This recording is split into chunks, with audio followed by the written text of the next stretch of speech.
Welcome back to another episode of Cup of Real Estate. I'm Johnny Crossway, and I'm here with my partner Yanni Raz. Hello, hello. And we are outside of our 30-unit multifamily ground-up construction project here in Chatsworth, California. Real estate is going to be the smartest investment you're going to do for yourself. The money doesn't go to the smartest person in the room. The challenges of the market right now. For 50 years, you're going to pay $3 million. When you live in a house, this is not investing in real estate. That's why it's very important to hire a professional contractor. It's wrong to start by taking your real estate license exam. Successful real estate investors don't wait for the market to change. They change with the market.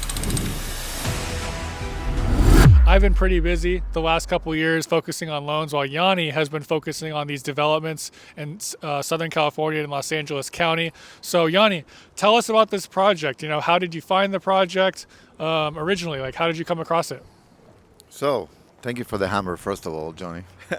So, this project actually was two separate houses, two separate APNs. We made a lot of videos there. We had a lot of issues with squatters and different tenants that didn't want to pay, didn't want to leave the house. We had police officers here. I guarantee you that this guy is selling drugs inside the house. You got a warrant for your arrest. It was a hassle to get it RTI'd, which is ready and approved for a permit to start building. It took a process of approximately like a year and a half or so.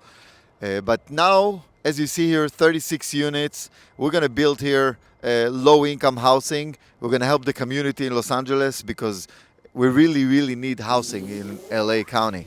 And that's a major problem that they had for many, many years here. But recently, it's become more and more aggressive. A lot of developers, just like ourselves, we started building a lot of units like that to help low-income housing type of tenants, to bring them in, to help them out, to create some income, some revenue for us, for HML Investments.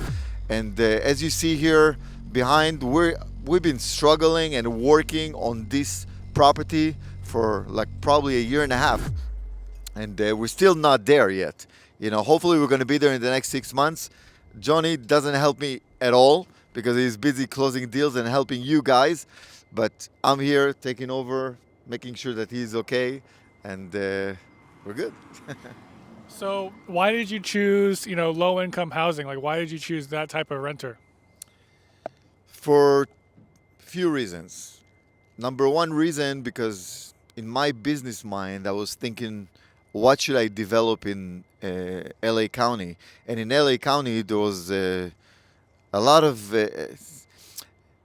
kind of back and forth with doing residential, commercial, normal buildings that generate maybe 4% cap rate, or maybe 4.5% if you're lucky.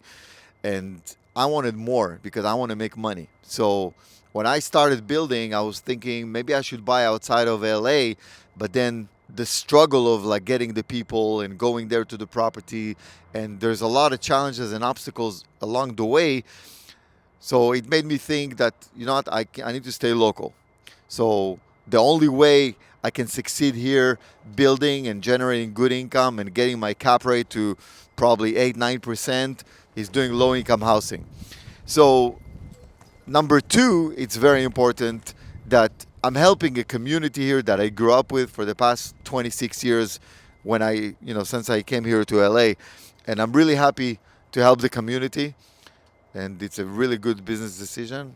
And I think we're in a good path. Got it. And what's your exit strategy? You have a couple projects that you've been focused on here in Southern California. For this one in particular, are you going to sell it or are you going to hold it? So this one we're holding.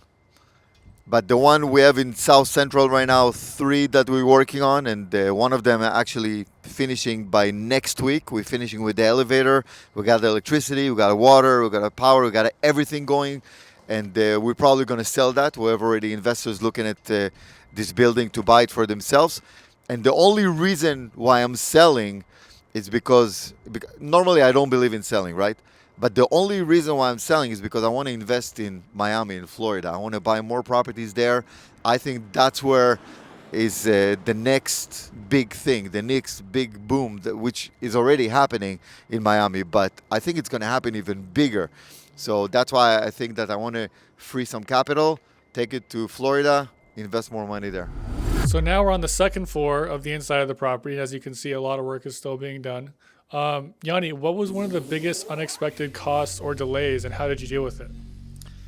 So, first of all, we had a lot of delays in the very beginning when we just got the plans because in LA County it takes forever until you get the plans ready. But more than that, when we started the construction, we tried to develop it ourselves because we tried to save the cost of the contractor, which is number one mistake.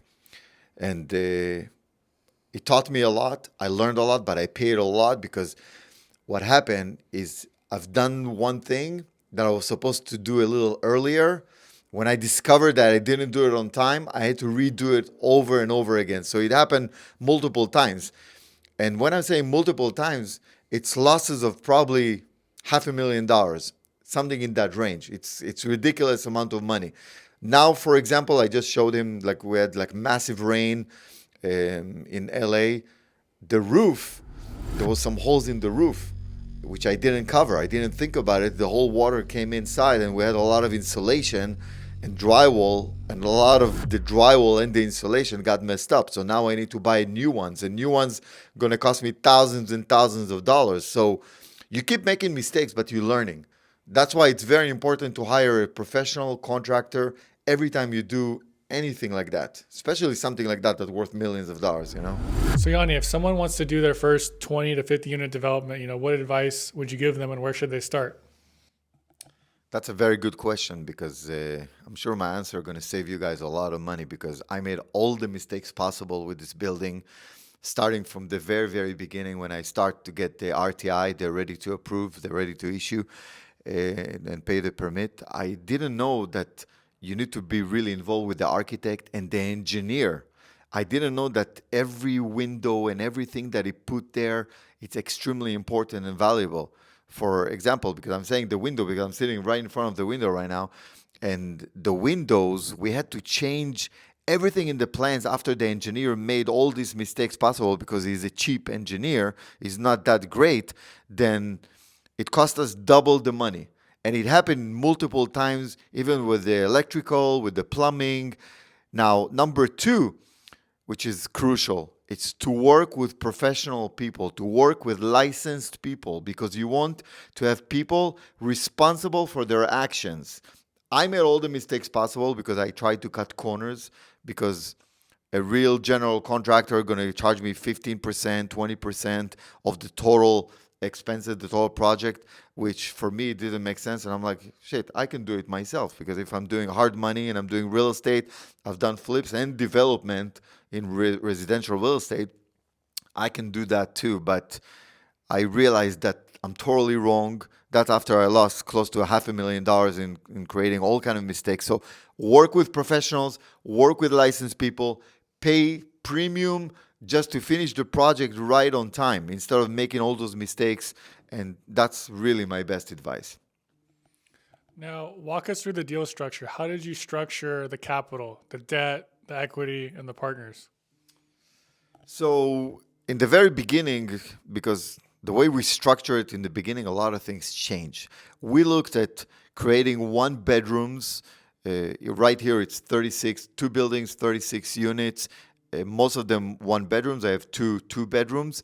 And we figure out, we know exactly what they're offering, like Section 8 or the state of California, what they're offering for low-income housing. For one bedroom, approximately in this area, it's should be $2,300, $2,400. So our expectations was way much higher than today, because what happened today after Donald Trump enter office, he kind of like stopped all the federal money to California. I guess there is a problem between him and Gavin Newsom, and it's affecting me somehow. I don't want to be involved, but unfortunately, I'm really involved right now. So the federal budgets cut big time, and the state funding also, they're not paying anymore $2,400. Now I'm lucky if I'm going to get $2,000. So it really changed everything. So my recommendation, because you ask a very good question, because you do all the analysis in the very beginning trying to get your numbers right, and I'm always talking about how to get the numbers right, but there's always the element of the future, of the unknown, that always going to come against you, but you got to deal with it. And the way I'm dealing with it right now, because A, I lost a lot of money on making a lot of mistakes and, doing all the things that I wasn't supposed to do. B, they cut all the budgets, and my expectation was $2,300 a unit, let's say. Now it's $2,000. It's $300 a unit. It's significant because it's affecting the value.